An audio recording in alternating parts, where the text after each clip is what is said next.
L'Olympique de Marseille se reprend en battant l'OGC Nice. La défaite surprise de la Juve à Porto en Ligue des Champions.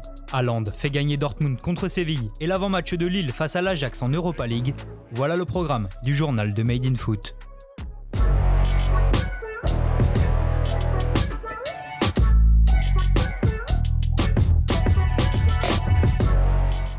L'Olympique de Marseille retrouve le sourire. Après 7 matchs sans victoire en championnat, les Phocéens l'ont emporté 3-2 face à Nice hier en match en retard de la 11e journée de Ligue 1. Dominateurs en début de match, les Olympiens débloquent la situation au quart d'heure de jeu. Le centre de Payet est repoussé par Lesmelou dans les pieds d'Alvaro qui fusille Benitez à bout portant. Convaincants dans le jeu, les hommes de Larguet font le break juste avant la pause. Payet et Luis Enrique combinent bien. Le Brésilien centre en retrait aux abords de la surface et Kawi reprend victorieusement du gauche. La réduction du score niçoise intervient dès le retour des vestiaires et comme souvent cette saison, le buteur se nomme Amine Gouiri. Malgré ce but, l'OM ne doute pas et refait le trou 5 minutes plus tard. Sur un centre renvoyé dans l'axe par les Aiglons, Kawi envoie une frappe à ras de terre et s'offre le doublé. Marseille mène 3-1 mais va se faire peur en fin de match avec la réduction du score de Selouki sur un centre de Gouiri. L'ancien lyonnais est même proche d'égaliser dans le temps additionnel mais son coup franc heurte le poteau et c'est bien l'OM qui s'impose. Avec ce succès, les coéquipiers de Boubacar Kamara sont 6e au classement avec 37 points, Nice reste 14e. Surprise en Ligue des Champions, le FC Porto a battu la Juventus 2-1 hier au stade du Dragao dans le cadre des 8e de finale aller. Le pressing des Portugais a eu raison de la vieille dame menée après seulement 1 minute de jeu.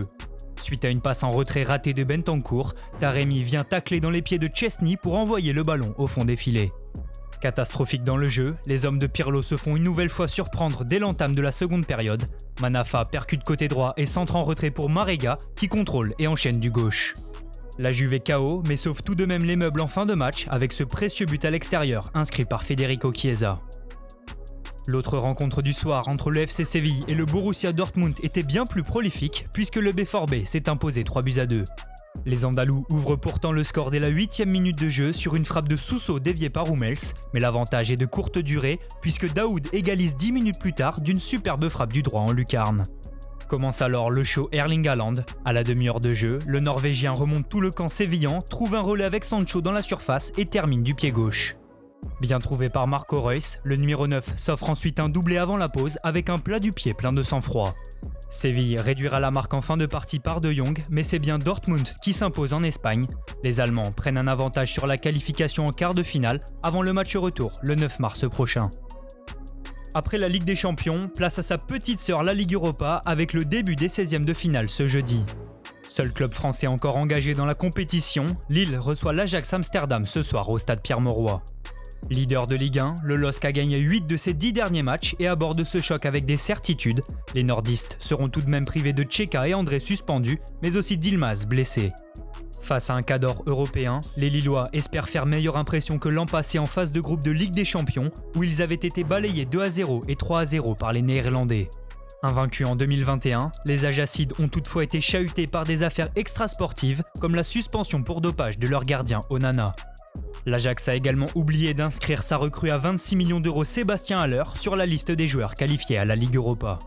Le coach de cette équipe, Erik ten Hag, est lui annoncé sur le départ, mais il a assuré être concentré sur le match du soir face à une équipe lilloise qu'il a estimée meilleure que l'année dernière. Coup d'envoi à 21h. En match en retard de la 16e journée de Premier League, Manchester City s'est imposé 3-1 hier face à Everton. Phil Foden a ouvert le score pour les Sky Blues avant que Richarlison n'égalise 5 minutes plus tard. Mais au retour des vestiaires, le rouleau compresseur Citizen se met en place. Mahrez donne l'avantage aux siens à l'heure de jeu sur un service de Bernardo Silva. Le Portugais va ensuite aggraver le score en fin de match pour permettre à City de prendre 10 points d'avance sur son dauphin Manchester United.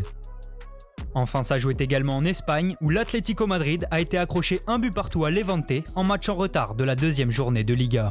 Menés après un but de Bardi, les Colchoneros ont égalisé par l'intermédiaire de Marcos Llorente. Les hommes de Simeone gardent donc toujours la tête du championnat avec 6 unités de plus que le Real Madrid qui compte un match d'avance. Merci à tous de nous avoir suivis, n'hésitez pas à liker, commenter et partager. On se retrouve très bientôt pour un nouveau journal.